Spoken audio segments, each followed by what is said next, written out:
Hello YouTube. Garnet's Intersecting will, not intertwined will, as we previously translated in JP, is coming up, and I'm here to talk about it. Usually I have something more witty to say, but I just want to say this fight is not cheesable. I'm gonna put that in the title too. There's a video of Yuffie going around, like one-shotting this fight. Check out the timestamps on it.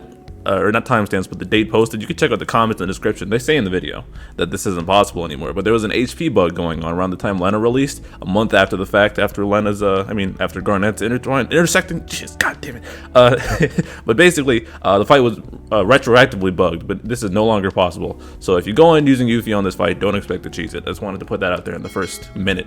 But we're here to talk about Garnet, not Yuffie, her intersecting will, getting an LD. And come hear what I have to say. This is my Pole Plant series, if you're not familiar, where I break information down quickly and go over my thoughts and plans on upcoming characters and events. I play both JP and Global consistently, and I use my knowledge, research, and experience to help others. My goal is to help everyone make informed decisions based on their own roster. There's too many variables to consider straight up general advice, but I like to try and explain the nuance to help people arrive at their own conclusions. I throw my plans in the mix as well to put some skin in the game and potentially give you all ideas on how to think. I want to hear your plans too, so go ahead and make a comment with what you think about this event, polls, and planned teams, and I do read all the comments, so don't hesitate to hit me with questions. While you're also here, go ahead and like the video, subscribe to my channel, helps me out tons. You become a channel member for emotes, make sure I always reply to your comment, and check out the Ranting Hour, my weekly stream where me and others talk about Dissidia stuff. I think it's my most entertaining content, so if you haven't checked it out yet, please go ahead and do so. So Garnet, she is a supporting type character. She provides some buffs to the party, and she also enchants them so you can hit weakness for double elements, both thunder and water, and this is packed into a frame buff she gives to the party. With her new LD, they buffed her damage capability somewhat, being an off-turn damage dealer now. Additionally, they buffed her buffs to the party. Buffed her buffs, improved, you know what I mean. She's not getting a rework, but her LD gives her a new attack that is a split double HP attack, AoE Brave and HP that is. It batteries the party and also heals them. She gets a new overhead. It has 4 stacks. It goes up anytime anyone does anything, so the boss axe, C65, call ability, whatever. When it's at 4 stacks after the current action, it will do an 100% AoE attack, and this also batteries the party. The actual overhead gives the party weakness brave damage up, which is good to make Garnet's enchantment hit even harder for everyone. HP damage up small is like 10%, and brave gain up 10%, which is also relatively small, and then overflows. And Garnet also gets a copy of these buffs as well, so she's a bit stronger. I'm highlighting the 10% here because this is lower than normal. Usually it's like 20-30% on both brave gains and HP damage up, so Garnet doesn't go all the way for the party, but she's got so many other goodies that I think is justified to make it this low. Her high armor plus is unity and leans both caps, which is fine because she boosts both HP damage and brave damage. Carls aren't really much to write home about. Her base call, water enchant, might be marginally helpful for her event. I don't think we've had any other water fights ever. And then her LD call is a slight party buff. The biggest draw from her calls though is that it applies the water/thunder enchant on quest start, so if you bring them in, the party will get a frame buff that enchants both water and thunder, which also might be helpful for the Slufenia Plus. Anywho, let's break it down. Garnet's strengths lie in the fact that she does a bunch of different things. She's got burst heals, now she's got off-turn damage, double enchant, party battery, HP damage up, brave gain up, weakness damage up, and now she is the only party enchanter that does off-turn damage that is not based on enemy turns. So while Gao and Celes are based on like traps or counters based on the enemy turns, Garnet can pair perfectly with the turn hogger because her buff will always be going up because it's based on party actions. This role is completely unique to her and should not be undersold. I could see Garnet being a great grab for newer players as she does so much, and a lot of that might not be covered by her existing roster already. However, those same strengths kind of tie into her weaknesses. While she does do a bunch of things, I don't think she does them particularly amazingly, so she might not be as appealing to veterans who might already have those roles of off-turn damage, enchant, heals, battery covered in different units. Like I said, while she does provide HP damage up and brave gain up, it's not up to the par of like Porum or Agris or Ishtol. Well, Ishtol is a burst unit, so that's a different comparison entirely, but it's not the 20% like those guys. It's not the 20% HP damage or like 30% HP damage like Kate Sith, for example. Her attack buffs are lacking, and while she does increase your brave damage up, if you're not getting over the attack threshold or lowering their defense enough, you're not going to hit hard enough for the damage up to matter. Additionally, Garnet's on-turn damage isn't that great because her skills didn't get reworked, and while her LD does do a lot of damage and it does add up in the off turns, her actual skills don't feel great. Forgot to mention that she does get upgraded brave and HP variants, and those do have double HP attacks, but I'm not entirely sure those would hit too hard. Plus, they're not going to charge her EX faster, so yeah, her damage isn't great. She's not there to do damage, but it is something to call out. Her potential teams, Garnet would shine in, turn hoggers, like your Tidus's, your Terras, your Veins now, Shulk, all that, and her buff or overhead does go up within the burst phase, so it will trigger in there at least once. You just gotta make sure that Garnet gets a turn back in because you want to reapply the enchant. Her attack buffs are not the greatest, so you might want to pair another attack buffer alongside her, or just drop their defense, the enemy's defense that is. But otherwise, because she does so many things, she's actually quite flexible, but I think to take advantage of her, she'd love turn hoggers. Oh, and Zidane, obviously. They pair very well together. Good on you devs, thank you. As for useful fights, I don't think there's anything particular she shines in. I looked ahead and couldn't remember it. Maybe I have one of the orbs mixed up, I don't know, maybe a Transcendence tier, but nothing really screams at me as Garnet being useful. I think her follow-up on the LD is kind of as a trap attack, so she might hit the orb on Transcendence 5 left, but it's so infrequent that it might not be worth bringing for the orb.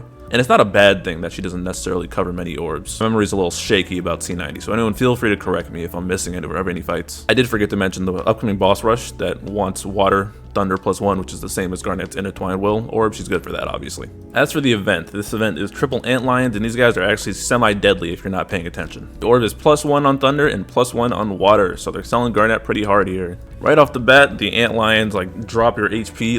It's a gravity-based HP attack, and they drop you real low, and they debuff you, and they expect you to heal that up. And they buff themselves as well, and to where they can Brave Regen and one-shot you from Brave, which is pretty nasty. If you don't have good AoE damage, this fight's going to take a really long time because I think they have like 15 million HP a pop. So your Stragos, your Twins are all going to eat here. Your Squalls, maybe if you buff them hard enough. Both of Twins' skills +1 the orb, because they got Water on one skill and Thunder on the other. But Twins' friend, if you bring him in, can do like a third of this boss's health. The only thing to watch out is for the HP thresholds. And I don't remember them off the bat, but they are there. They will happen. You can protect. Beatrix is really an MVP for this fight because she'll dispel them, and then she can put Holy Knight Safeguard up, and you won't have to eat one of their HP attacks. It's pretty nice. There's a melee counter at some point in the fight that I think you can get around or ignore based if you like hit weakness damage with elements. So if you plan on bringing a melee unit and you're not hitting the weakness, then you might get blown up. But the saving grace is that the orb goes away. The orb is active from 100% to 80%, and then it's gone, and then it comes back at 40%. So if you time your damage windows right, you can just blow past this fight and not care too much about the orb. So AoEs are good, obviously. Cloud of Darkness is going to eat here. Twins' friend is going to just demolish them. If you stack BTs with Twins' friend, you're going to eat a lot. Twins in the party are good. Beatrix is really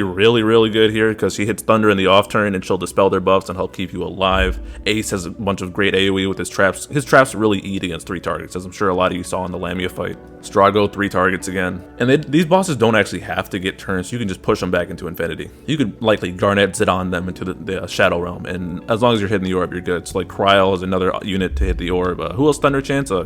Ash, right? Rip that rerun she didn't have. Maybe she'll come back on the... Oh, right, Vanille's coming this month. I gotta make a video about that. Maybe. Or I don't know when Vanille's coming, but she was supposed to come before. I think before Garnet. Anyways, there's like a billion Thunder attackers in this game, and then we have Rydia for Water Enchant too, so Rydia Call maybe stonks again. Anyway, now for my plans for this banner and event. I am not planning on using Garnet. Personally, I got her in JP, and I used her here, and then I never used her again. Mainly for the reason that I said before when I was like, I don't think her weakness is that she's probably not a great unit for veterans, as in she covers a lot. That doesn't mean she can't be used by veterans. Don't take this out of context, because I know she's got tons of results. People do Final Fantasy 9 runs all the time, and I see them, and kudos to those who are going to do it in GL as well. But for my roster, I don't think I get much use out of her. I don't want to blue her. I don't really need enchant like that. I mean, and lastly, she doesn't help Barret at all. Well, I guess she'll help Barret hit copium. She'll help Barret hit weakness damage, but you know they don't synergize, you know, because physical damage. I'm kidding largely, but like I said, I don't think Garnet would benefit me, just because I don't see myself using her for any future fights. She does rerun down the line with Edge's LD during Vincent's BT cycle, and I think that's a more attractive banner for me personally, but I'm not even sure if I pull on that when the time comes around in global. So I'm not skipping the pull later. I'm just not interested in using the unit, so I'm not going to grab her. Don't need it. I can beat the fight without it. As for the fight, I kind of wanted to be a degenerate and run Deshir alongside Ace and Beatrix. Enchanting Ace's traps in the off turn sounds well. Or maybe I could just do it with the Kryl call. I don't want this fight to take 30 minutes again, so I want to blow them up as fast as possible. Maybe I'll just go do a double PT run finally. Double PT plus run, that is. And maybe Ace, Ishtola, and Beatrix, and then maybe throw some enchant calls up, because I do have Garnet's EX max. So even if you don't have her LD call, you can use her at EX and then enjoy the off turn damage from her 10 turn buff start. In JP, and check this run out if you haven't already, I ran not Ace, I ran Beatrix, Yuna, and Garnet, and that fight took forever, but it was pretty safe as well. They kind of steamrolled it, but Garnet obviously really good here for everything.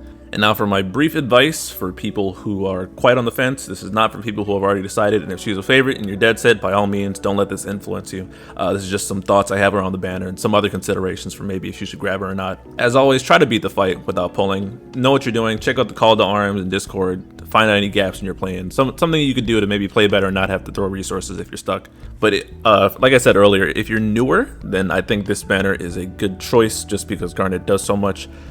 We are short on enchanters are everywhere nowadays, but having the amount of coverage Garnet has can be very beneficial to your roster, just keeping you alive and help when you hit harder. I think the only recent LD enchanters we have are like Bart's, well, that's a BT plus enchanter, and then we have Fujin, yikes, and Ash didn't rerun yet. So if that part of your roster is lacking, if you don't have any off-turn damage, this is also a good choice as well. Especially if you have turn hoggers like Shulk or Vayne or Tidus or Terra, something like that you can abuse, or Zidane, and that's the way to go potentially. They're a really good pair. If you can muscle through this fight and you're not too interested in Garnet, I think you can probably skip her. I don't, like I said, there was no fight I imagine she'd be crucial for, or she steamrolled in the future, which isn't a bad thing, like I said. But if you're tight on resources and can get by the fight, I think you could probably pass and be okay, at least preventing any form of regret.